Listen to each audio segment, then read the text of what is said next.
Sebelum ceritanya dimulai, silakan tulis di kolom komentar dari daerah mana saja teman-teman yang menonton cerita ini.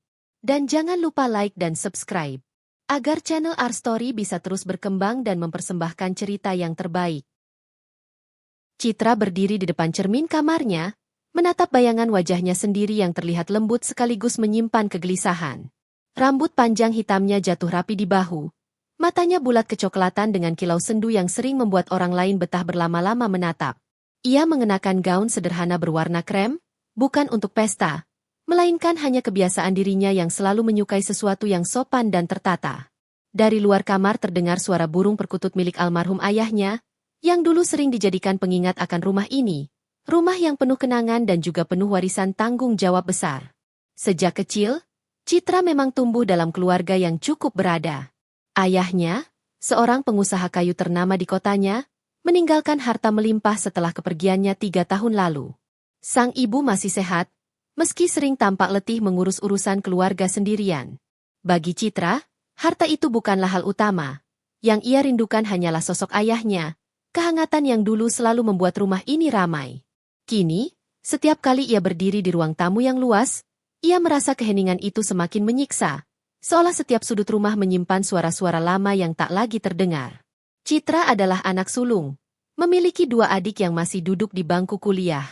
Sejak ayahnya meninggal, tanggung jawab seakan jatuh ke pundaknya. Ia belajar menjadi lebih mandiri, lebih tegar, dan mencoba menutup rapat segala kesedihan dengan senyum yang selalu ia kenakan. Senyum itu pula yang pertama kali menarik perhatian Bayu, seorang pria yang masuk ke kehidupannya dengan cara begitu sederhana.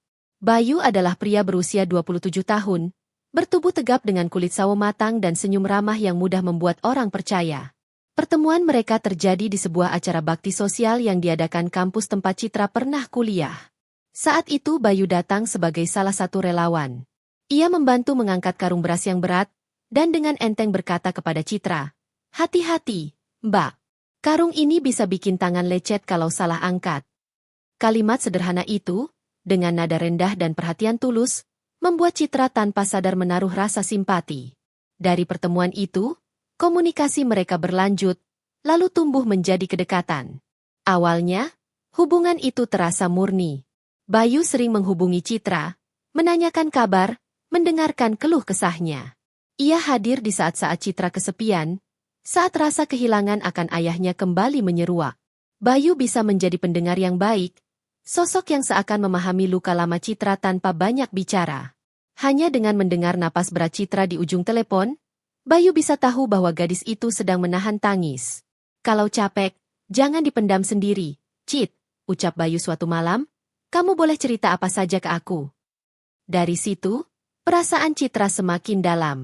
Ia merasa Bayu bukan hanya pria yang baik, tetapi juga tulus. Tidak ada tanda-tanda ia mengincar harta atau kedudukan. Bahkan, saat pertama kali datang ke rumah Citra, Bayu terlihat sungkan dengan kemewahan yang ada. Matanya sempat terbelalak ketika melihat ruang tamu yang penuh ukiran kayu jati dan lampu kristal menggantung di langit-langit. Namun ia cepat menguasai diri, tersenyum, dan berkata, "Rumahmu hangat, Cit. Aku suka aroma kayunya. Bikin betah." Ibunya, Bu Ratna, juga menyukai Bayu. Menurutnya, Bayu tampak sopan, rajin beribadah, dan pandai menempatkan diri. Adik-adik Citra pun dengan cepat akrab dengan Bayu karena ia sering mengajak mereka bercanda, bahkan kadang membelikan makanan ringan sepulang kerja. Dari luar, Bayu memang terlihat ideal. Citra tidak pernah tahu bahwa di balik sikap manis itu, ada sisi lain yang tersembunyi. Ada satu sosok lain yang kemudian sering hadir dalam kisah Citra, yakni Heni, ibu Bayu. Pertemuan pertama Citra dengan Heni berlangsung di rumah kecil sederhana di pinggiran kota. Rumah itu berlantai keramik putih kusam, dengan perabot sederhana yang sebagian besar sudah tampak tua. Heni menyambut Citra dengan senyum hangat, meski tatapannya sesekali tajam seakan mengukur-ukur nilai Citra. "Kamu cantik sekali," ujar Heni sambil menggenggam tangan Citra erat. Pantas saja Bayu jatuh hati. Kata-kata itu membuat Citra tersipu. Tetapi entah mengapa ada rasa dingin menjalar dari genggaman tangan Heni yang terlalu kuat. Seolah genggaman itu bukan sekadar sambutan, melainkan tanda penguasaan. Sejak pertemuan itu, Citra berusaha dekat dengan Heni. Ia sering membawakan buah tangan saat berkunjung, mencoba bersikap sebagai calon menantu yang baik. Namun, setiap kali, ia merasa ada tatapan berbeda dari Henny. Tatapan yang seperti sedang menghitung-hitung. Bukan sekadar menilai wajah atau sifat, melainkan juga menakar sesuatu yang lebih dalam. Harta, kenyamanan, kedudukan. Tetapi Citra menepis prasangka itu. Ia percaya bahwa semua ibu pasti menginginkan yang terbaik untuk anaknya. Hari-hari berlalu, hubungan Citra dan Bayu semakin dekat. Mereka sering bertemu di kafe sederhana dekat rumah, atau sekadar berjalan sore di taman kota. Bayu selalu punya cara membuat Citra merasa dihargai. Kalau kamu lelah jadi kuat terus, biar aku yang jaga kamu, ucap Bayu suatu sore sambil menggenggam tangan Citra. Kalimat itu menusuk langsung ke hati, membuat Citra semakin yakin Bayu adalah orang yang tepat. Namun, dalam diam, ada kegelisahan yang sulit ia jelaskan. Setiap kali ia menatap mata Bayu, ada kilatan yang sesekali muncul, kilatan yang tidak sepenuhnya tulus. Tapi perasaan itu ia anggap hanya kekhawatiran berlebihan. Bukankah setiap hubungan butuh rasa percaya? Dan bukankah Bayu sudah membuktikan diri dengan sikap manisnya? Di sisi lain, Henny mulai sering menghubungi Citra. Awalnya sekadar menanyakan kabar, lalu perlahan mulai memberi nasihat. Kalau sudah menikah nanti, kamu harus bisa benar-benar melayani Bayu, Cit. Jangan sampai dia merasa kurang.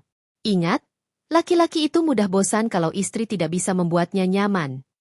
Kalimat itu terdengar seperti wejangan biasa, tapi nada suaranya selalu menekan, seakan ada pesan tersembunyi di dalamnya. Citra hanya mengangguk sopan, mencoba mengabaikan rasa tidak enak yang tiba-tiba muncul.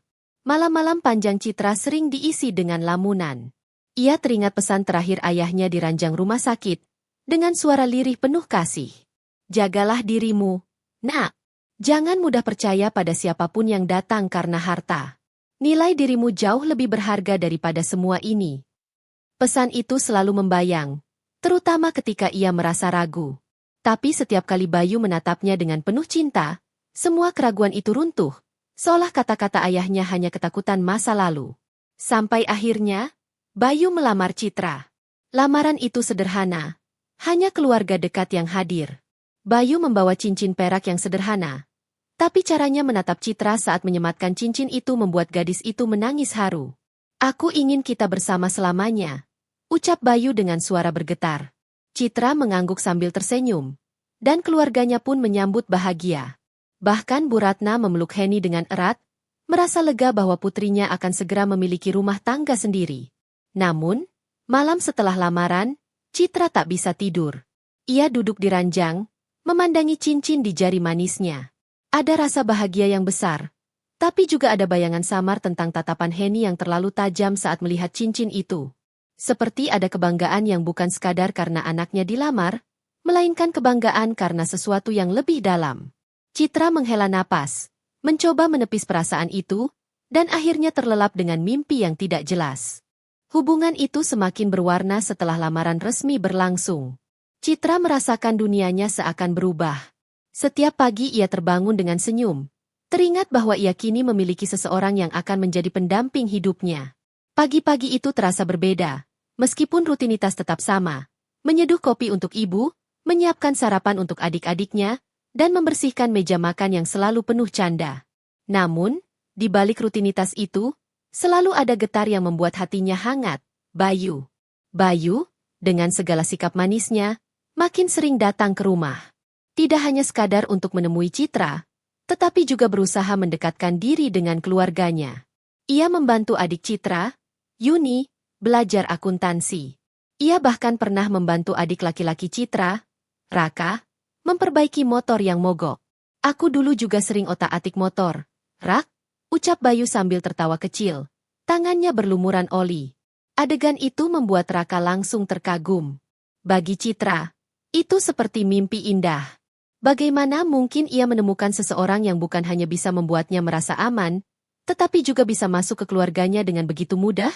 Ibunya pun sering tersenyum setiap kali Bayu datang. Anak itu rajin sekali, komentar Bu Ratna sambil menghidangkan teh manis untuk Bayu. Ibu merasa tenang kalau kamu bersama dia, Cit. Namun, di balik semua itu, Bayu menyimpan sesuatu. Ia tahu benar bagaimana menempatkan diri, Bagaimana menampilkan citra baik di depan keluarga Citra? Ia hafal setiap celah kelemahan dalam hati Citra. Kesepian, kerinduan pada ayah, keinginan untuk dipahami, dan ia menggunakannya dengan sempurna.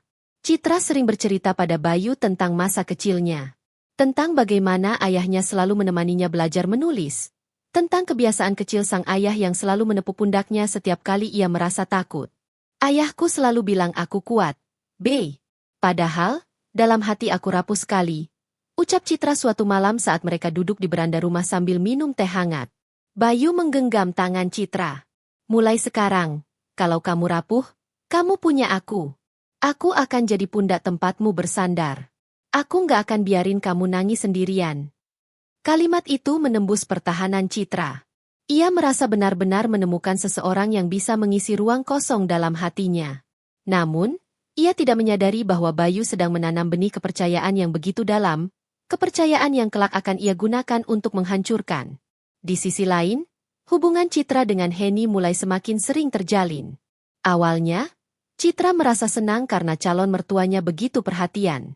Henny sering mengirim pesan singkat, menanyakan apa yang sedang dilakukan Citra, bahkan beberapa kali mengundangnya untuk makan siang di rumahnya. Citra datang dengan sopan, membawa kue atau buah. Namun, setiap kali pertemuan itu, ada hal yang membuatnya tidak nyaman. Henny selalu berbicara dengan nada yang halus, tetapi kalimat-kalimatnya seperti penuh tuntutan. Kamu tahu kan, Cit, kalau nanti sudah menikah, tanggung jawabmu itu besar sekali. Kamu harus bisa urus rumah, urus suami, jangan hanya sibuk dengan keluargamu sendiri. Citra mengangguk, meski dalam hati ia bertanya-tanya. Mengapa Henny selalu menekankan hal itu seolah ia takut Bayu tidak akan mendapat apa yang diinginkan? Bukankah pernikahan adalah tentang kebersamaan? Bukan tentang siapa yang lebih banyak memberi atau menerima? Pernah suatu kali, saat mereka makan siang bersama, Henny menatap Citra dengan serius. Aku dengar keluargamu cukup berada. Cit, rumah ini luas, usaha ayahmu juga besar, kan? Citra terdiam, agak terkejut dengan pertanyaan langsung itu. Ia mencoba tersenyum sopan. Alhamdulillah, Bu. Memang ayah saya dulu bekerja keras sekali. Tapi buat saya, semua itu amanah. Harta itu tidak bisa dijadikan kebanggaan. Justru tanggung jawab besar. Henny tersenyum tipis, lalu mengangguk. Betul, betul. Tapi kamu tahu kan, setelah menikah nanti, apapun yang kamu punya juga jadi milik Bayu. Kamu harus bisa belajar berbagi, jangan pelit sama suami. Ucapan itu terasa menusuk. Bukan karena Citra tidak mau berbagi, tapi cara Henny mengatakannya terdengar seperti sebuah peringatan. Ada nada kepastian seolah itu bukan sekadar anjuran, melainkan aturan yang wajib dipatuhi. Sepulang dari rumah Henny, Citra termenung di kamarnya. Ia mencoba mengingat setiap kata, setiap tatapan. Ada keganjilan yang tidak bisa ia abaikan. Namun, setiap kali rasa itu muncul, ia menepisnya. Ia kembali meyakinkan diri bahwa semua ibu mertua pasti punya caranya sendiri. Dan ia, sebagai calon menantu, harus belajar menyesuaikan. Hubungan mereka tetap berjalan. Bayu semakin intensif menghubungi Citra. Ia selalu mengingatkan untuk makan tepat waktu. Bahkan kadang mengirim makanan melalui ojek online. Aku tahu kamu sering lupa makan kalau sibuk, jadi aku pesanin aja. Tulis Bayu di pesan singkat. Hal-hal kecil seperti itu membuat hati Citra luluh. Ia tidak pernah mendapat perhatian sekecil ini dari siapapun setelah ayahnya tiada. Namun, perhatian Bayu juga kadang terasa terlalu mengikat. Ia mulai sering menanyakan di mana Citra berada, dengan siapa, dan sedang apa. Awalnya Citra menganggap itu bentuk kepedulian. Tapi lama-kelamaan, ia merasa seperti sedang diawasi.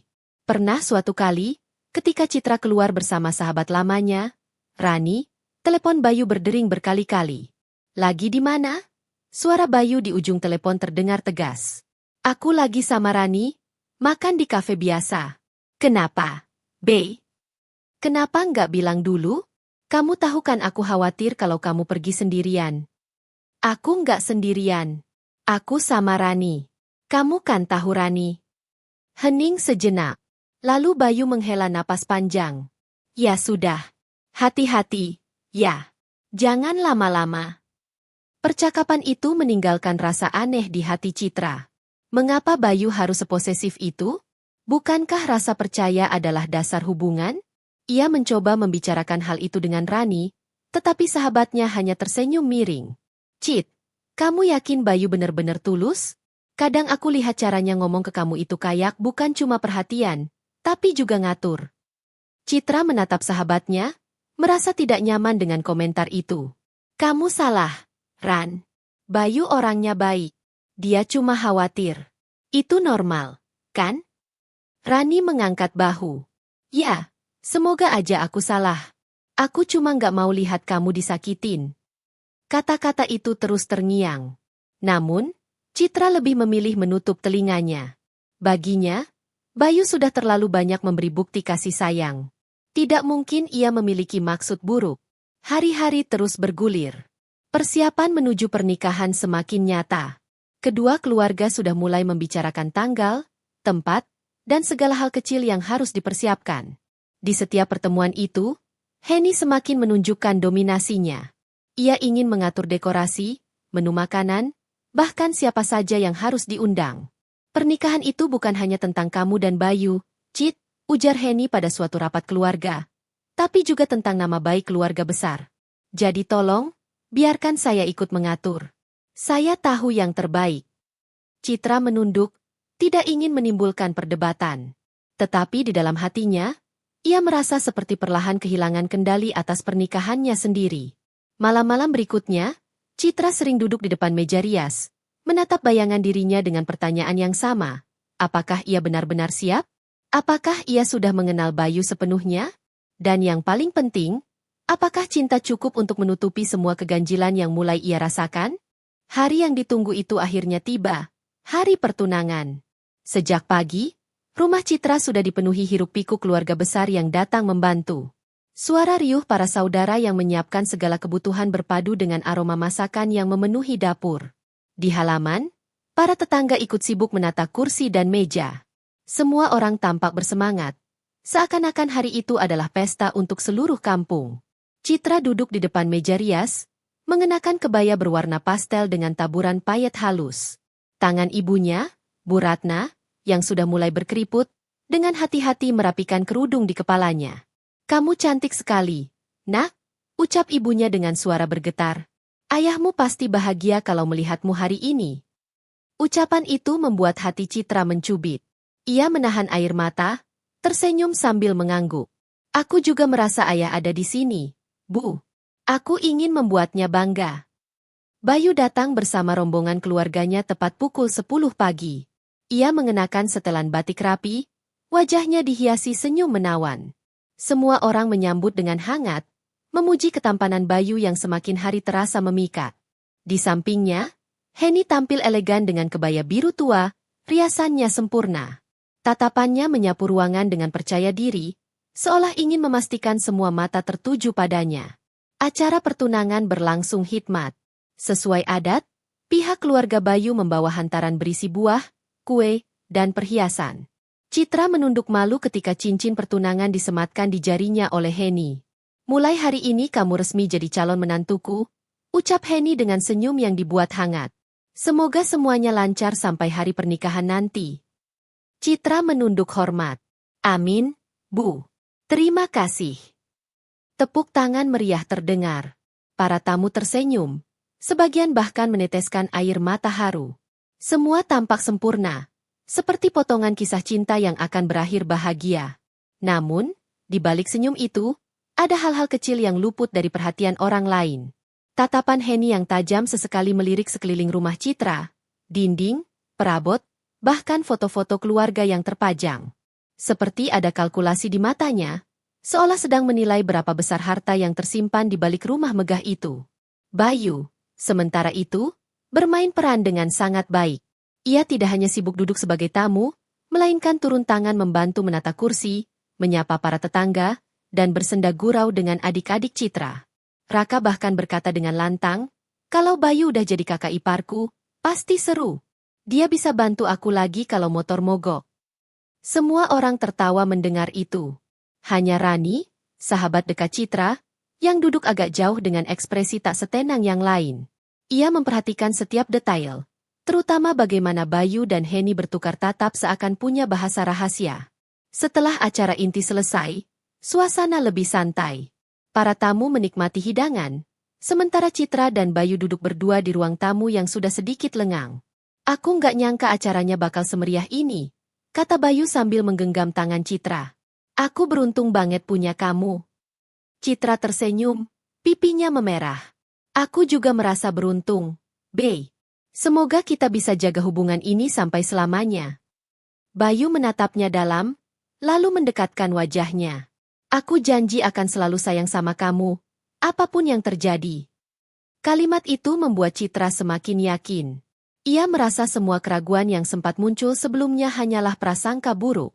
Bukankah buktinya jelas? Bayu sudah menunjukkan keseriusannya dengan melamarnya secara resmi. Namun, di ruangan lain, Heni sedang berbicara dengan seorang saudara dekatnya. Suara mereka nyaris tidak terdengar oleh orang lain. Aku sudah bilang, kita harus sabar. Begitu mereka menikah, semua ini akan jadi lebih mudah. Rumah besar ini, usaha keluarganya, semua bisa kita atur.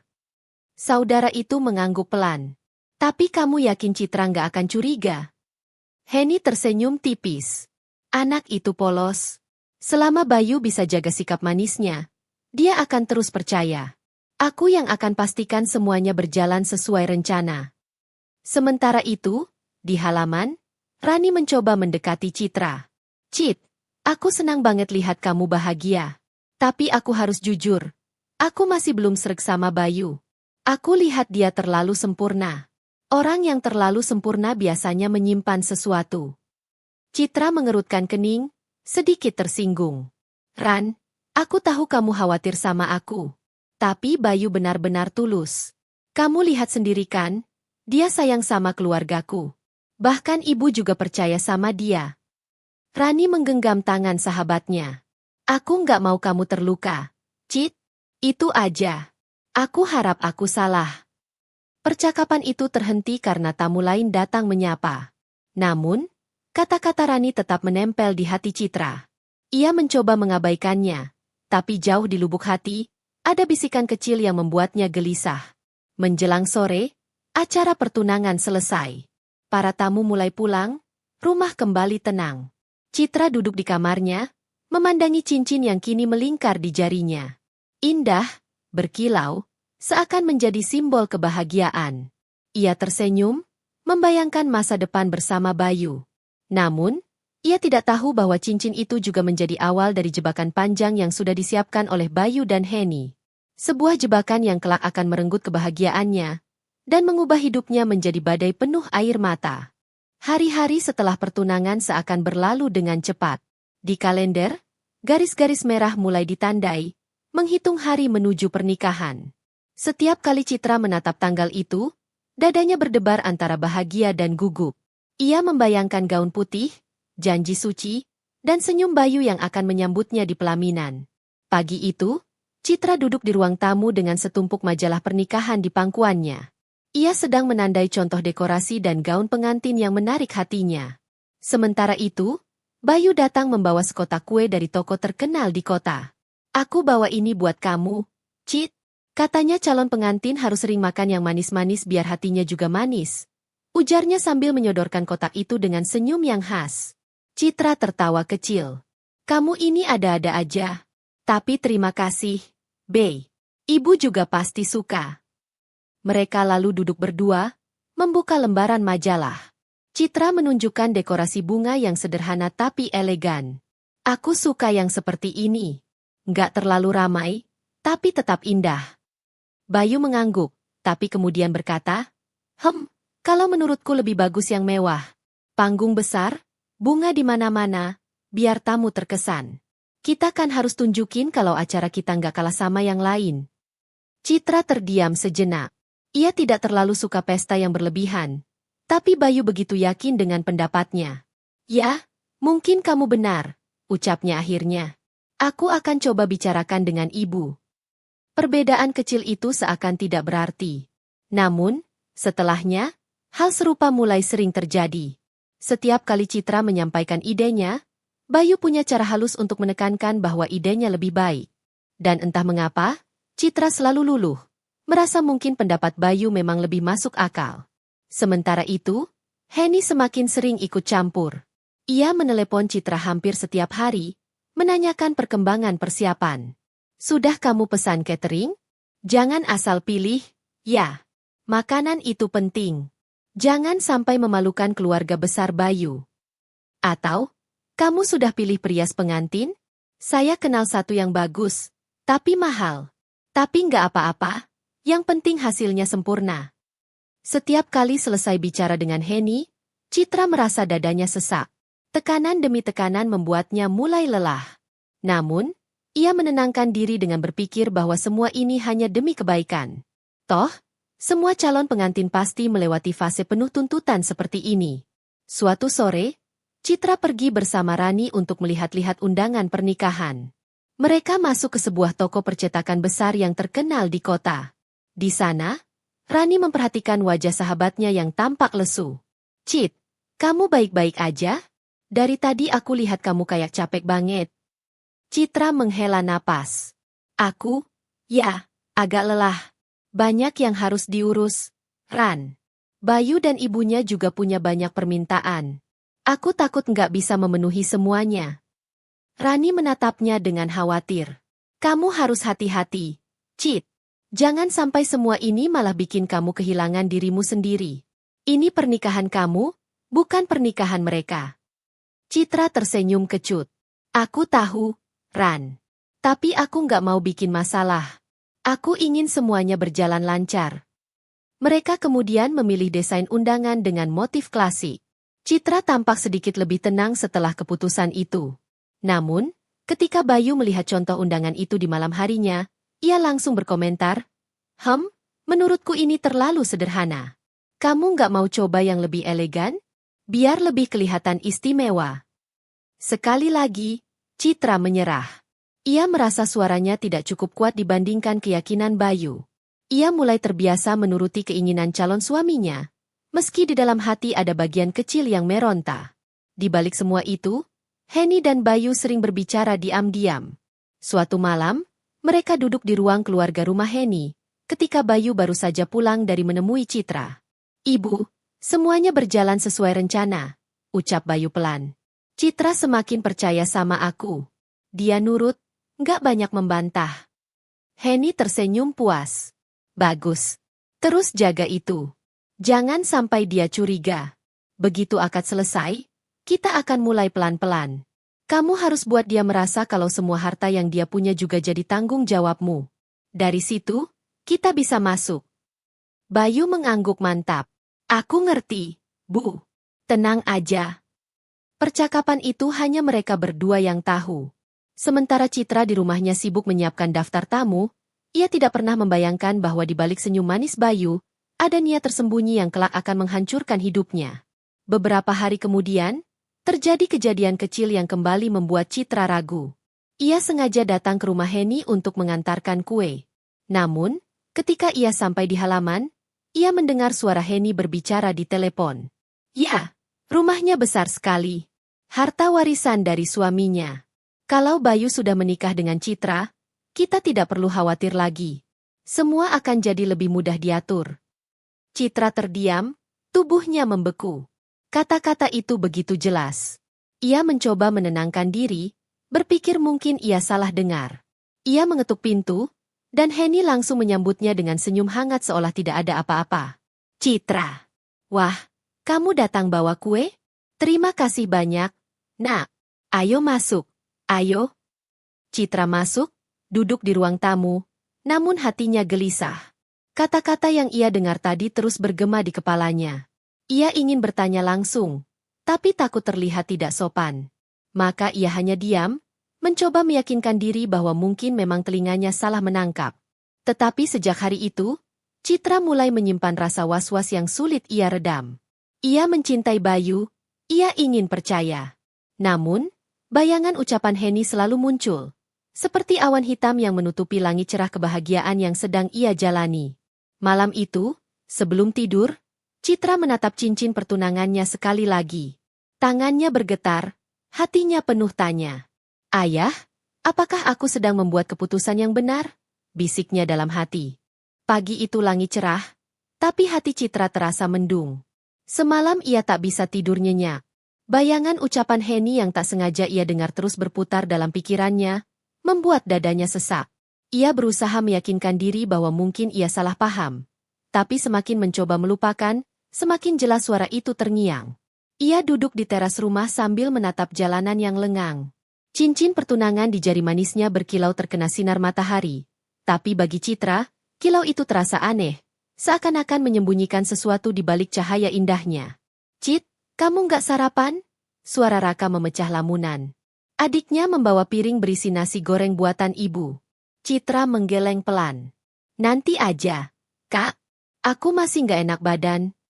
Raka menatapnya heran. "Kamu banyak pikiran, ya? Dari kemarin aku lihat kamu sering melamun." Citra memaksakan senyum. "Bukan apa-apa. Aku cuma capek." Raka mengangguk, meski wajahnya menunjukkan keraguan. Ia lalu meletakkan piring itu di meja. "Ya udah, makan nanti jangan lupa. Kamu butuh tenaga, apalagi persiapan nikahan kan makin dekat." Setelah Raka pergi, Citra kembali tenggelam dalam pikirannya. Ia ingin menceritakan kegelisahannya pada seseorang, tapi ia takut dianggap hanya berprasangka. Pada akhirnya, ia memutuskan menemui Rani. Siang itu mereka bertemu di sebuah kafe sederhana dekat kampus lama mereka. Rani datang dengan wajah ceria, tapi langsung berubah serius ketika melihat ekspresi Citra yang murung. "Cit, ada apa? Dari wajahmu aku tahu ada yang gak beres." Citra menarik napas panjang. "Ran, beberapa hari lalu, waktu aku ke rumah Henny, aku dengar dia ngomong di telepon. Katanya kalau aku sudah menikah sama Bayu, semuanya akan lebih mudah diatur. Dia juga bilang tentang rumah dan harta warisan ayah." Rani langsung menegakkan tubuhnya. "Apa? Kamu yakin?" Citra menunduk. "Aku nggak tahu, Ran. Aku takut salah dengar. Soalnya waktu aku masuk, Henny biasa aja. Ramah seperti biasanya." Rani menggenggam tangan sahabatnya erat. "Cit, kamu harus hati-hati. Dari awal aku udah bilang, ada sesuatu yang aneh dari keluarga Bayu. Aku nggak bilang mereka pasti jahat, tapi naluri aku kuat banget. Kamu harus buka mata lebar-lebar." Citra menatap Rani dengan mata berkaca-kaca. "Aku bingung, Ran. Aku sayang sama Bayu. Aku percaya dia tulus.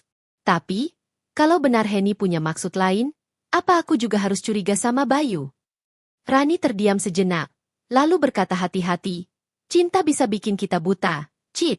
Tapi jangan sampai kamu kehilangan akal sehat. Kalau kamu ragu, jangan simpan sendiri. Cari bukti, dengarkan hatimu. Jangan cuma terbuai janji manis." Ucapan itu menusuk hati Citra. Ia sadar selama ini ia terlalu mudah luluh pada perhatian dan kata-kata indah Bayu. Ia ingin percaya, tapi kini hatinya mulai goyah. Malam harinya, Bayu datang ke rumah. Ia membawa sebuket bunga mawar putih. "Untuk calon istriku yang cantik," katanya sambil menyodorkan bunga itu. Citra tersenyum samar, menerimanya dengan hati yang bergejolak. "Terima kasih, Bey." Mereka lalu duduk di ruang tamu. Bayu menceritakan rencana resepsi, tentang dekorasi, menu, bahkan souvenir. Kata-katanya mengalir lancar, seakan-akan ia sudah menguasai semua detail. Citra hanya mengangguk, sesekali memberi masukan, tapi Bayu selalu berhasil meyakinkannya dengan alasan yang terdengar logis. Namun malam itu, Citra mencoba menguji sedikit. "Bey, kalau nanti kita menikah, kamu lebih suka tinggal di rumah ini atau cari tempat baru?" Bayu tersenyum, matanya berbinar. "Menurutku lebih baik kita di sini dulu. Rumah ini besar, sayang kalau ditinggalkan. Lagi pula, kamu nggak akan kesepian. Kita bisa tinggal bareng ibumu dan Raka." Jawaban itu membuat hati Citra berdetak lebih cepat. Bayu seolah terlalu cepat memutuskan, tanpa memberi ruang untuk diskusi. Dan alasan, sayang kalau ditinggalkan, terdengar seperti alibi. Citra mencoba menahan kegelisahannya. Ia tersenyum tipis. "Iya, nanti kita pikirkan lagi." Bayu menggenggam tangannya erat. "Aku janji akan jaga kamu dan keluarga kamu, Cit." Kamu nggak usah khawatir soal apapun. Kalimat itu terdengar indah, tapi bagi Citra kini terasa ganda, antara janji perlindungan atau justru ancaman halus. Setelah Bayu pulang, Citra duduk di kamar sendirian. Ia menatap bunga mawar putih itu, lalu berbisik pelan, "Ayah, aku harus gimana? Aku takut salah langkah. Aku takut kalau semua ini cuma ilusi." Di kamar lain, Bu Ratna sedang menulis daftar tamu bersama Raka. Mereka tampak bahagia membayangkan pesta pernikahan putrinya. Tidak ada seorang pun di rumah itu yang menyadari badai besar sedang mendekat. Dan Citra, di kesendiriannya, mulai merasa bahwa sesuatu yang gelap sedang menunggu di balik senyum Bayu dan Heni. Hari-hari terasa semakin cepat berjalan. Kalender yang dulu penuh coretan persiapan kini semakin dekat ke tanggal besar yang ditunggu-tunggu. Setiap orang di sekitar Citra tampak bersemangat.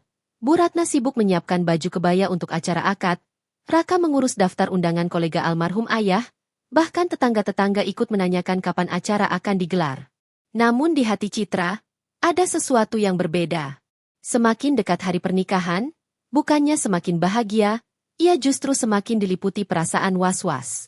Bayangan ucapan Heni, sikap Bayu yang terlalu dominan dalam setiap keputusan, hingga desakan demi desakan yang ia terima, membuat Citra merasa seolah ia hanya menjalani perintah, bukan membangun mimpinya sendiri.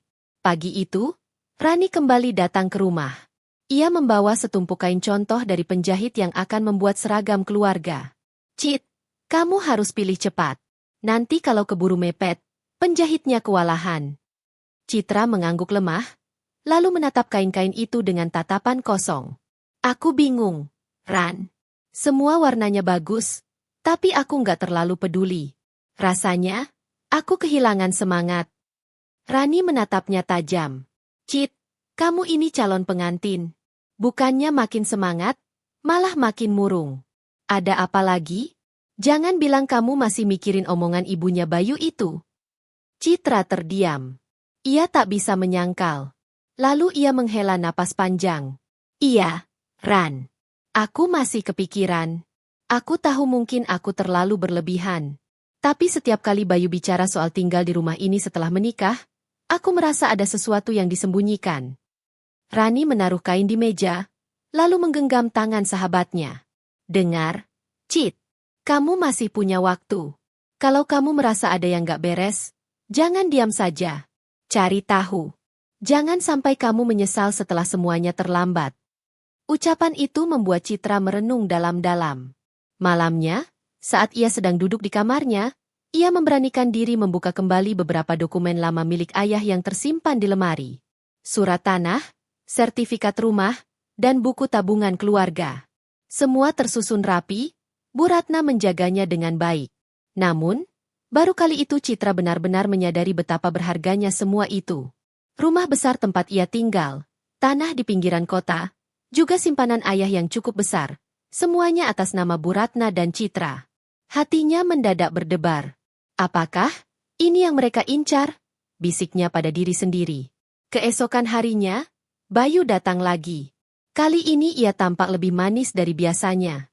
Membawa buah, bercanda dengan Raka, bahkan membantu Bu Ratna merapikan beberapa dokumen daftar tamu. Namun, ketika Bayu melihat lembaran sertifikat rumah yang secara tak sengaja tergeletak di meja, matanya berkilat sesaat sebelum ia kembali tersenyum. "Wah, ini sertifikat rumah, ya? Rumah ini memang bagus sekali. Pantas saja ayahmu dulu sangat bangga." Citra yang melihat reaksi itu merasa dadanya tercekat. Ia memperhatikan Bayu dengan seksama, seolah ingin menangkap sesuatu dari ekspresinya. Bayu menyadari tatapan itu, lalu segera menggenggam tangan Citra. "Nanti rumah ini akan jadi saksi perjalanan kita, Cit. Aku janji akan jaga kamu di sini." Kalimat itu terdengar indah, tapi bagi Citra justru semakin mempertebal kecurigaannya. Malam harinya, saat Bayu pulang, Bu Ratna tersenyum puas. "Bayu itu anak baik, Cit. Kamu beruntung punya calon suami seperti dia. Lihat, dia begitu perhatian sama keluarga kita." Citra hanya bisa tersenyum hambar. Ia tak sanggup berkata jujur pada ibunya. Ia tak mau membuat Bu Ratna kecewa atau khawatir. Beberapa hari kemudian, Citra memutuskan melakukan sesuatu yang nekat. Ia berpura-pura akan mengembalikan kotak kue ke rumah Heni. Namun, sebenarnya ia ingin memastikan apa yang dulu ia dengar bukanlah halusinasi. Sesampainya di rumah Henny, ia sengaja berjalan pelan menuju pintu. Dari dalam, ia kembali mendengar suara samar-samar. Suara Henny. Tenang saja, B. Begitu akad selesai, kamu harus pintar-pintar. Bujuk dia supaya semua harta bisa kamu kelola. Kamu tahu kan, perempuan itu gampang dibujuk kalau dibungkus dengan kata-kata manis. Citra terhenti. Jantungnya berdetak begitu keras hingga ia merasa akan roboh. Kali ini bukan halusinasi. Ia mendengar dengan jelas. Namun, sebelum ia sempat melangkah pergi, suara langkah mendekat. Pintu tiba-tiba terbuka, dan Henny berdiri di sana dengan wajah terkejut. Meski segera berubah menjadi senyum hangat. Citra. Wah, kebetulan sekali. Kamu datang bawa kue lagi? Ayo masuk. Ayo. Citra memaksakan senyum, menahan getaran di tubuhnya. Iya, Tante. Saya kebetulan lewat, jadi sekalian mampir. Di ruang tamu, Bayu duduk dengan wajah tenang, seakan-akan tidak terjadi apa-apa. Sayang, kamu datang? Sini duduk. Citra duduk, berusaha mengendalikan dirinya agar tidak terlihat panik. Tapi sepanjang percakapan, hatinya berteriak.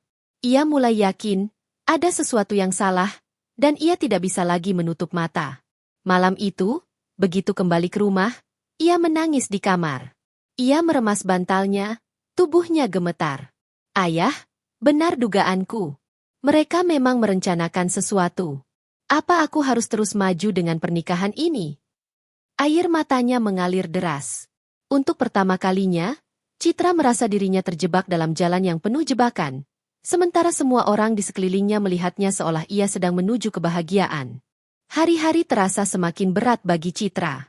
Setelah mendengar sendiri percakapan antara Henny dan Bayu, kepalanya seolah penuh dengan ribuan jarum yang menusuk tanpa henti. Ia ingin berteriak, ingin menghentikan semuanya, tapi bibirnya terkunci oleh rasa takut. Takut dianggap hanya berprasangka, takut melukai hati ibunya, takut menanggung malu besar jika pernikahan dibatalkan di saat-saat terakhir. Pagi itu, Bu Ratna sedang sibuk di dapur, memeriksa daftar belanja untuk catering. Raka mengangkat galon air, sementara beberapa tetangga masuk keluar membantu persiapan. Dari luar, rumah mereka tampak seperti rumah yang penuh kebahagiaan menjelang pesta besar. Tapi di dalam hati Citra, ada badai yang kian mengganas. Ia duduk di kamarnya, menatap cermin dengan wajah pucat. Aku harus apa? Gumamnya.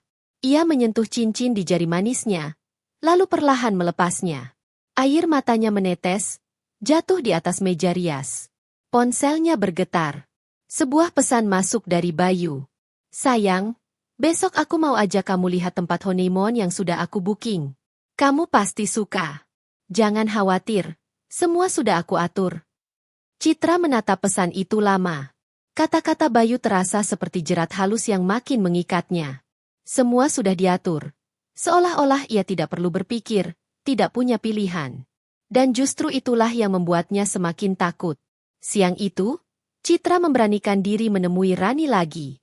Mereka bertemu di taman kota, tempat yang sering mereka kunjungi sejak masa kuliah. Ran, suara Citra bergetar. Aku dengar mereka lagi ngomong. Tante Henny sama Bayu. Mereka benar-benar merencanakan sesuatu. Mereka ngomongin harta, rumah ini, semua. Bayu sendiri ikut bicara. Rani membelalakan mata. Ya Tuhan, Cit, jadi dugaanku benar? Dia bukan cuma manis di depanmu, tapi juga licik di belakang. Citra mengangguk, menahan tangis. Aku nggak sanggup, Ran. Tapi gimana kalau aku salah? Kalau aku cuma salah dengar? Atau kalau aku batalkan pernikahan? Ibu pasti kecewa besar. Aku takut dianggap mempermalukan keluarga. Rani menggenggam kedua bahu sahabatnya erat. Citra, kamu lebih takut bikin orang lain kecewa daripada hidup sengsara seumur hidup? Pernikahan itu sekali seumur hidup, Cit. Kalau dari awal aja udah penuh kebohongan, gimana nanti setelah sah? Kamu bisa terjebak di dalamnya. Ingat, yang kamu jaga bukan cuma nama baik, tapi juga masa depanmu. Ucapan itu membuat hati Citra bergetar hebat. Ia menunduk, air matanya tak terbendung lagi. Aku bingung, Ran, aku benar-benar bingung. Rani menghela napas, lalu berkata, "Kalau kamu masih ragu, coba cari bukti lebih kuat. Jangan hanya dengar sepenggal kata. Rekam kalau perlu. Atau cari tahu lewat orang lain. Setidaknya kamu punya pegangan." Saran itu tertanam dalam-dalam di kepala Citra. Malam itu ia sulit tidur. Tapi tekad mulai terbentuk. Ia tak bisa hanya diam dan menangis. Jika benar Bayu dan Heni berniat jahat, ia harus tahu pasti, dan ia harus punya keberanian untuk melawan. Keesokan harinya, Citra diam-diam mulai menyusun rencana. Ia berpura-pura tetap sibuk dengan persiapan, tetap tersenyum di depan ibunya dan Raka, tetap menyapa Bayu dengan lembut. Tapi diam-diam ia menyiapkan ponselnya, menyalakan fitur rekaman setiap kali ia merasa ada kesempatan. Beberapa kali ia gagal, karena Bayu terlalu berhati-hati. Tapi suatu sore, saat ia sengaja datang lebih awal ke rumah Heni, ia mendengar percakapan di ruang belakang. Suara Bayu terdengar jelas. "Tenang aja, Bu. Begitu akad selesai, aku yang akan pegang semua." Citra pasti nurut. Dia terlalu polos buat curiga. "Aku akan bujuk dia supaya semua aset dikelola atas namaku. Lagi pula, kalau dia udah jadi istriku, otomatis semuanya bisa aku kendalikan." Heni terkekeh pelan. "Bagus, Nak. Kamu memang pintar. Perempuan itu gampang dibolak-balik hatinya. Kamu harus jaga mulut, jangan sampai ada yang curiga." Tangan Citra gemetar memegang ponsel di balik tas kecilnya. Ia berhasil merekam sebagian percakapan itu. Air matanya hampir jatuh di tempat, tapi ia menahan diri. Ia tahu kalau ketahuan, semuanya bisa berantakan. Malam itu di kamarnya, ia memutar ulang rekaman itu. Suara Bayu dan Heni terdengar jelas, menusuk telinga seperti pisau tajam. Citra menutup mulutnya, menahan isak. Ia akhirnya punya bukti, tapi bukti itu justru menghancurkan hatinya. "Kenapa, Bey?" bisiknya dengan suara parau. "Kenapa kamu tega? Aku benar-benar mencintaimu." Besoknya, saat Bayu datang menemuinya, Citra berusaha bersikap biasa. Bayu tersenyum, menggenggam tangannya, bercerita soal rencana honeymoon. Semua terlihat manis, seakan-akan tak ada yang salah. Tapi bagi Citra, senyum itu kini terasa palsu. Genggaman itu seperti belenggu, dan setiap kata manis terdengar seperti racun. Di dalam hati, ia tahu satu hal. Ia harus mengambil keputusan besar sebelum semuanya terlambat. Namun bagaimana caranya? Bagaimana ia bisa menghentikan pernikahan yang tinggal hitungan hari, tanpa melukai hati ibunya, tanpa menanggung malu besar di depan keluarga besar dan undangan? Malam itu, Citra berdoa lama sekali. Air matanya mengalir deras, dadanya sesak. "Ayah, tolong aku, beri aku kekuatan. Aku takut, Ayah. Aku nggak tahu apa yang harus aku lakukan." Dan di sanalah, untuk pertama kalinya, Citra merasakan bahwa jalan yang ia hadapi bukan lagi sekadar pilihan antara cinta dan ragu, tapi antara keselamatan hidupnya atau kehancuran yang akan ia tanggung seumur hidup. Hari demi hari berjalan semakin cepat. Kalender di dinding ruang keluarga hanya menyisakan 2 hari lagi menuju tanggal yang sudah lama ditunggu semua orang. Rumah Citra penuh dengan kesibukan. Tetangga yang keluar masuk membawa kue pesanan, kerabat yang menelpon memastikan kehadiran, dan Bu Ratna yang terus bersemangat mengatur dekorasi serta menyiapkan ruang tamu untuk acara keluarga besar nanti. Bagi semua orang, suasana itu adalah kebahagiaan. Namun bagi Citra, setiap detik terasa seperti hitungan mundur menuju jurang. Malam sebelumnya ia baru saja menangis lama sekali setelah memutar ulang rekaman percakapan Bayu dan Heni. Kata-kata itu menusuknya tanpa ampun, membuatnya ingin berteriak. Tapi ia tidak bisa. Ia tahu ibunya sedang terlalu bahagia, terlalu percaya bahwa Bayu adalah pilihan yang tepat. Citra duduk di kamarnya, menatap cermin. Wajahnya pucat, matanya sembab. Ia menunduk, mengusap cincin di jari manisnya dengan perasaan campur aduk. "Aku harus ambil keputusan," gumamnya pelan. Ponselnya bergetar. Pesan masuk dari Bayu. "Besok aku jemput kamu. Kita fitting terakhir baju akad. Jangan telat ya sayang. Aku nggak mau ada yang kurang sempurna untuk hari kita nanti." Citra menggigit bibirnya. Kata, "sempurna," itu terasa begitu menyakitkan. Seolah Bayu tengah menyusun panggung megah untuk menutup rapat kebohongan di baliknya. Keesokan paginya, ia menemui Rani lagi. Mereka duduk di sebuah kafe kecil, jauh dari rumah. Citra menunjukkan rekaman itu dengan tangan gemetar. Rani memasang earphone, mendengarkan dengan wajah menegang. Setelah selesai, ia menutup mulutnya, menatap Citra dengan mata berkaca-kaca. Ya Tuhan, Cit, ini jelas banget. Kamu nggak salah dengar. Mereka benar-benar punya rencana busuk. Citra menunduk, air matanya jatuh di meja. Apa aku harus batalin pernikahan ini, Ran? Tapi gimana caranya? Semua orang udah tahu, undangan udah disebar. Ibu bakal hancur hatinya kalau tahu aku membatalkan pernikahan di saat terakhir. Rani menghela napas panjang. Aku tahu ini berat. Tapi denger, Cit, lebih baik kamu hancurkan hati orang-orang sebentar, daripada kamu hancur seumur hidup. Kalau kamu tetap maju, kamu bisa kehilangan semua. Rumahmu, hartamu, bahkan mungkin kebahagiaanmu. Bayu jelas-jelas cuma mau memanfaatkan kamu. Ucapan itu menancap dalam hati Citra. Ia tahu Rani benar, tapi tetap saja pikirannya kacau. Ia memejamkan mata, mencoba meredakan gejolak di dadanya. Sore itu, Bayu menjemput Citra untuk fitting baju. Ia terlihat sangat perhatian, memuji betapa cantiknya Citra, bahkan menggenggam tangannya sepanjang perjalanan. Dari luar, siapapun akan mengira ia calon suami idaman. Namun bagi Citra, setiap sentuhan Bayu kini membuatnya merinding. Ia hanya bisa menunduk, menyembunyikan perasaan sebenarnya. Saat fitting, Bayu terus memberi komentar, mengatur ini itu, seolah semua harus sesuai dengan standarnya. Enggak, Cit, kerudungnya jangan gitu, harus lebih panjang. Aku mau kamu tampil anggun. Ini hari penting kita. Kamu harus sempurna. Citra hanya mengangguk, menahan diri. Dalam hatinya ia berbisik, ini bukan tentang aku, Bey. Semua ini hanya tentang rencanamu. Malam itu, Citra kembali menangis di kamarnya. Raka sempat mengetuk pintu, tapi Citra hanya bilang ia lelah. Ia tak sanggup bercerita. Ia tahu Raka akan marah besar jika tahu Bayu berniat buruk, tapi ia juga tahu kakaknya akan langsung melabrak. Dan itu bisa membuat semuanya kacau sebelum ia siap. Ia menatap langit-langit kamar. Aku harus kuat. Aku harus berani. Kalau aku diam, aku akan jadi korban. Aku harus cari cara keluar. Hari berikutnya, sehari sebelum akad nikah, rumah Citra dipenuhi keluarga besar yang datang lebih awal. Suasana ramai, penuh canda tawa, semua orang sibuk membantu persiapan. Bu Ratna terlihat bahagia sekali. Wajahnya berbinar-binar. Citra, besok kamu resmi jadi istri Bayu. Ayahmu pasti bangga melihatmu dari sana. Kalimat itu menusuk hati Citra. Air matanya hampir jatuh.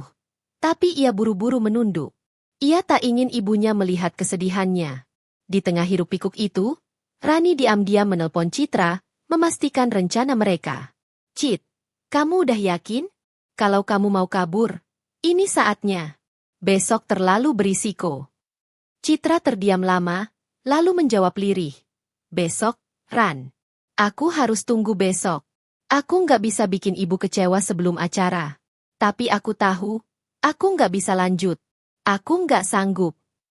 Malam itu, Citra menyiapkan tas kecil. Hanya berisi beberapa pakaian, dokumen penting, dan ponselnya. Ia menyembunyikannya di bawah tempat tidur. Tangannya gemetar, tapi hatinya sedikit lebih tenang karena sudah punya keputusan. Ia tidak akan maju ke pelaminan bersama Bayu. Namun, meski tekadnya bulat, bayangan wajah ibunya terus menghantui. Bagaimana ia harus mengatakannya? Bagaimana ia bisa membuat ibunya mengerti? Di luar kamar, suara tawa keluarga besar masih terdengar. Tapi di dalam kamar, Citra duduk sendiri, memeluk lutut, menahan tangis. Malam terasa begitu panjang. Dan di setiap detiknya, ia hanya bisa berdoa. Tuhan, kuatkan aku. Besok, segalanya akan berubah. Pagi itu akhirnya tiba. Hari yang seharusnya menjadi hari paling membahagiakan dalam hidup Citra. Rumah mereka sudah ramai sejak subuh. Para tetangga sibuk memasang dekorasi terakhir, catering datang membawa hidangan, dan keluarga besar berdatangan dengan senyum penuh doa. Bu Ratna tampak anggun dengan kebaya modern berwarna biru lembut. Ia berjalan ke sana kemari, memastikan semuanya sempurna. Citra, nak, Kamu sudah siap? Hari ini hari besar kita. Suaranya bergetar menahan haru. Citra berdiri di depan cermin, mengenakan kebaya putih yang dipenuhi payet berkilau. Dari luar, ia terlihat seperti pengantin yang bahagia. Tapi di balik senyum samar di bibirnya, dadanya berdegup kencang. Tangannya gemetar saat merapikan jilbab, dan matanya basah meski ia berusaha menahannya. Di dalam hatinya, suara berulang-ulang bergema, "Aku harus pergi. Aku nggak bisa lanjut. Aku nggak boleh terjebak." Namun setiap kali ia menatap wajah ibunya di cermin, tekad itu melemah. Ia takut melihat bagaimana Bu Ratna akan hancur ketika semua orang tahu putrinya kabur di hari pernikahan. Rani sudah menelpon sejak pagi, memastikan rencana. "Cit, kamu harus berani. Kalau kamu masih di rumah sampai akad dimulai, semuanya terlambat. Ingat, kamu masih punya aku. Aku akan tunggu kamu di ujung jalan dengan mobil." Citra menggigit bibirnya. Ia menutup ponsel dengan tangan bergetar. Waktu berjalan cepat. Tamu-tamu sudah mulai duduk di kursi yang ditata rapi. Para penghulu dan saksi sudah datang. Suasana penuh canda tawa dan doa. Bayu tiba dengan jas abu-abu elegan, didampingi Heni yang tampak anggun dengan kebaya ungu tua. Semua mata tertuju pada mereka. Bayu tersenyum penuh percaya diri, menyapa semua orang, sementara Heni berdiri di sampingnya dengan wajah puas. Citra melihat itu dari balik pintu kamar. Perutnya terasa mual. Ia menunduk, menggenggam erat tas kecil yang sudah ia siapkan sejak malam tadi. Raka masuk ke kamar, tersenyum cerah. "Adikku cantik banget hari ini. Ayah pasti bangga. Kamu siap?" Citra menelan ludah, menahan air mata. "Iya, Kak." Suaranya lirih, hampir tak terdengar. Waktu terasa berjalan lebih cepat dari biasanya.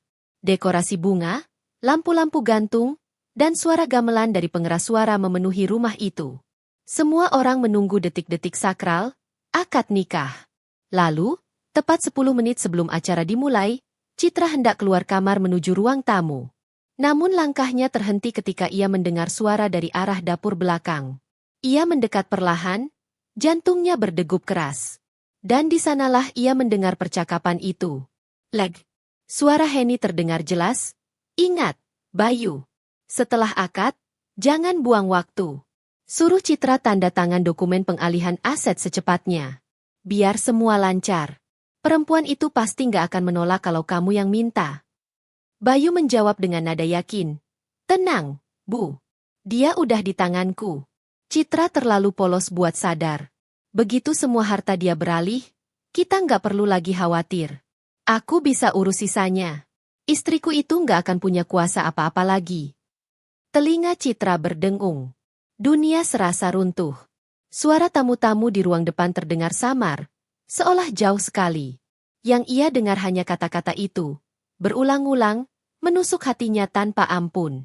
Ia menutup mulutnya agar tak terdengar isakan. Matanya kabur oleh air mata. Lututnya lemas, hampir membuatnya jatuh. Ternyata benar. Semua benar. Bayu dan ibunya memang mau menghancurkanku. Waktu terus berjalan. 5 menit lagi akad akan dimulai. Semua orang menunggu pengantin wanita. Citra berlari kecil ke kamarnya, menutup pintu rapat-rapat. Nafasnya tersengal, air matanya tak terbendung. Ia menatap cermin, dirinya dengan kebaya putih, riasan sempurna, wajah pengantin. Tapi di balik itu, ia hanyalah seorang gadis yang hancur, yang dipermainkan orang yang paling ia percaya. Dengan tangan gemetar, ia meraih tas kecilnya. "Aku nggak bisa. Aku nggak akan biarkan diriku jadi korban." Air mata jatuh deras, membasahi kebayanya. Ia melepas sebagian perhiasan, memasukkannya ke dalam tas. Dadanya sesak, tapi hatinya sudah bulat. Tanpa banyak pikir lagi, ia membuka jendela kamar. Dari luar, terdengar suara gamelan yang makin keras, tanda acara segera dimulai. Tapi Citra tak peduli. Ia melangkah, dengan hati yang berantakan tapi tekad yang kuat. 10 menit sebelum akad nikah dimulai, Citra kabur.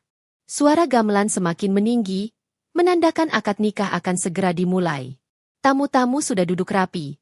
Penghulu menyiapkan buku nikah, dan Bayu berdiri dengan senyum penuh keyakinan. Semua mata tertuju padanya. Semua orang menunggu satu sosok, Citra. Namun di kamar pengantin, Citra justru sibuk meraih tas kecilnya. Napasnya memburu, dadanya bergemuruh tak karuan. Jemarinya gemetar saat mengikat kerudungnya lebih kuat agar tak mudah jatuh ketika ia lari. Ya Allah, beri aku kekuatan, bisiknya lirih, air mata mengalir tanpa henti. Dengan hati-hati, ia membuka jendela. Angin pagi menyentuh wajahnya, dingin tapi membawa secercah kebebasan. Ia melirik ke arah pintu kamar, dari sana terdengar suara langkah keluarga yang mondar-mandir, mencari-carinya. Citra, sudah siap, nak? Suara ibunya terdengar. Bu Ratna mendekat. Citra terdiam, jantungnya hampir copot. Ia buru-buru menutup mulutnya dengan tangan, menahan tangis. Pintu kamar digedor pelan. Nak, sebentar lagi akad dimulai. Semua orang sudah menunggu. Air mata Citra semakin deras. Ia ingin menjawab, ingin memeluk ibunya sekali saja sebelum pergi. Tapi jika ia melakukan itu, ia tak akan pernah bisa kabur. Dengan langkah gemetar, ia mengangkat gaun putihnya, lalu melangkah keluar lewat jendela. Kakinya mendarat di tanah dengan bunyi lirih. Ia menoleh sekali ke arah jendela kamarnya. Dari balik tirai tipis, ia masih bisa melihat bayangan ibunya yang mondar-mandir, menunggu. Maafkan aku, Bu, bisiknya lirih. Ia lalu berlari kecil melewati gang sempit di samping rumah, menyusuri jalan setapak yang jarang dilalui orang. Hatinya terus berteriak agar langkahnya tak berhenti. Sementara itu, di ruang tamu, Bayu mulai resah. Ia menoleh ke arah Bu Ratna. Bu, kenapa Citra belum keluar juga? Harusnya sekarang sudah mulai. Bu Ratna tersenyum gugup. Sebentar, nak. Mungkin dia masih dandan. Henny menyikut lengan Bayu pelan, berbisik, tenang, sebentar lagi semua selesai. Jangan kasih wajah panik. Ingat, semua orang lihat kamu. Bayu mengangguk, kembali tersenyum di depan tamu. Tapi dalam hatinya, ia mulai curiga. Di luar rumah, Citra terus berlari dengan kebaya putihnya yang panjang. Beberapa kali ia hampir terjatuh. Tapi ia bangkit lagi. Ia tak peduli meski ujung kebayanya kotor oleh tanah dan lumpur. Di ujung jalan, ia melihat Rani menunggu di dalam mobil. Begitu Rani melihat sosok Citra, ia terbelalak. Astaga, Cit, kamu beneran lari? Citra masuk tergesa, hampir terhuyung. Air matanya masih deras. Jalan, Ran. Cepat, sebelum mereka sadar. Rani menyalakan mesin, mobil melaju menjauh dari keramaian. Dari kaca spion, Citra bisa melihat rumahnya semakin mengecil. Suara gamelan samar-samar masih terdengar. Hatinya perih. Tapi ia tahu ia tak boleh kembali. Ya Tuhan, aku baru aja kabur dari pernikahanku sendiri. Citra memegangi kepalanya, masih sulit percaya dengan apa yang baru ia lakukan. Rani menepuk bahunya lembut. Kamu udah ambil keputusan yang tepat, Cit. Lebih baik kamu keluar sekarang daripada terjebak seumur hidup sama orang kayak Bayu. Air mata Citra tak berhenti jatuh. Tapi ibu, gimana perasaan ibu kalau tahu aku ninggalin semuanya gini? Rani menggenggam tangannya. Ibumu akan sedih. Iya. Tapi lebih baik beliau tahu sekarang, daripada melihatmu tersiksa setelah menikah. Percayalah, Bu Ratna akan ngerti pada akhirnya. Sementara itu, di rumah, suasana mulai kacau. Bu Ratna akhirnya membuka pintu kamar Citra, dan terkejut mendapati ruangan kosong. Citra? Nak? Suaranya gemetar. Ia melihat jendela terbuka, tirai berkibar terkena angin. Seketika wajahnya pucat. Raka berlari masuk. Ibu, ada apa? Bu Ratna menutup mulutnya. Suaranya patah. Citra? Citra nggak ada. Raka mendekat, menatap jendela terbuka itu dengan mata membelalak. Ia langsung berlari keluar rumah, mencoba mencari jejak adiknya. Di ruang tamu, tamu-tamu mulai berbisik-bisik, suasana berubah tegang. Bayu berdiri, wajahnya kaku. Apa maksudnya ini? Bentaknya pada Bu Ratna. Bu Ratna hanya bisa menunduk, tubuhnya gemetar. Ia tak mengerti mengapa putrinya pergi di saat paling penting. Henny menghampiri Bayu. Wajahnya marah tapi berusaha menahan diri. Jangan bikin ribut di depan tamu. Kita harus cari dia diam-diam. Bayu mengepalkan tangan, Wajahnya merah padam. Dia berani kabur? Aku nggak akan biarin. Suasana di rumah itu kacau. Sementara di dalam mobil, Citra memeluk tasnya erat-erat, menatap keluar jendela dengan mata sembab. Ia tahu, keputusan ini akan membawa badai besar. Tapi ia juga tahu, inilah satu-satunya jalan agar ia selamat dari jebakan yang disusun Bayu dan Henny. Di kejauhan, suara gamelan masih terdengar samar. Bukan lagi sebagai irama kebahagiaan, melainkan sebagai tanda perpisahan. Senja menurunkan langit keemasan di ufuk barat. Ombak kecil berkejaran di bibir pantai, seakan ikut menyimpan rahasia yang tak pernah diucapkan. Di sebuah kafe sederhana tepi laut, Citra duduk menatap horizon. Matanya yang dulu sering basah kini lebih teduh, meski masih menyimpan luka yang tak mudah hilang. Sudah berbulan-bulan sejak hari itu. Sejak ia berlari dengan kebaya putihnya, meninggalkan rumah, tamu, dan janji suci yang hampir saja mengikatnya pada jerat penuh kebohongan. Dunia sempat mengutuknya, tetangga mencibir, berita gosip merebak, tapi Citra tetap memilih diam. Ia tahu, kebenaran tak perlu teriak untuk bisa berdiri. Bu Ratna pada awalnya terpukul berat. Tapi setelah beberapa waktu, saat Raka menemukan bukti-bukti rencana licik Bayu dan Henny, perlahan semua mulai terungkap. Kehormatan keluarga memang sempat tercoreng. Tapi lebih baik luka sementara daripada luka seumur hidup. Bu Ratna akhirnya merangkul putrinya kembali, dan dengan tangis ia berbisik, "Ibu lebih pilih kamu selamat, nak, daripada melihatmu menderita tiap hari." Bayu dan Henny, kabar tentang mereka samar-samar sampai ke telinga Citra. Usaha licik mereka gagal total. Beberapa rekan bisnis mulai menjauh, dan reputasi keluarga mereka hancur perlahan. Bagi Citra, itu bukan balas dendam, melainkan keadilan yang datang dengan caranya sendiri. Citra menyesap secangkir teh hangat. Di sampingnya, Rani tertawa kecil, bercerita tentang pekerjaannya. Sahabat itu tak pernah meninggalkannya sejak hari ia kabur, bahkan rela menanggung caci maki orang yang menyalahkan. "Kalau aku nggak ada kamu waktu itu, mungkin aku udah habis, Ran," kata Citra, lirih. Rani tersenyum. "Kalau aku nggak ada kamu juga, hidupku hambar. Kita udah kayak saudara. Cit, kamu layak bahagia, bukan terjebak sama orang yang salah." Angin laut berhembus, membawa ketenangan. Citra menatap langit yang mulai berwarna jingga. Hatinya memang masih sering sakit jika mengingat hari itu, tapi ada juga rasa syukur yang tak terkira. Ia berani mengambil keputusan di detik terakhir. Keputusan yang menyelamatkan seluruh hidupnya. Sekarang, masa depan masih panjang. Luka mungkin tak sepenuhnya hilang, tapi ia belajar satu hal penting. Cinta sejati tak akan pernah datang dengan kebohongan. Dan keberanian, meski lahir dari tangis, bisa menjadi pintu menuju kehidupan baru. Citra menarik napas panjang, lalu tersenyum. Untuk pertama kalinya setelah sekian lama, senyum itu tulus. Ia tidak lagi merasa sebagai pengantin yang kabur, tapi sebagai perempuan yang menemukan jalannya sendiri.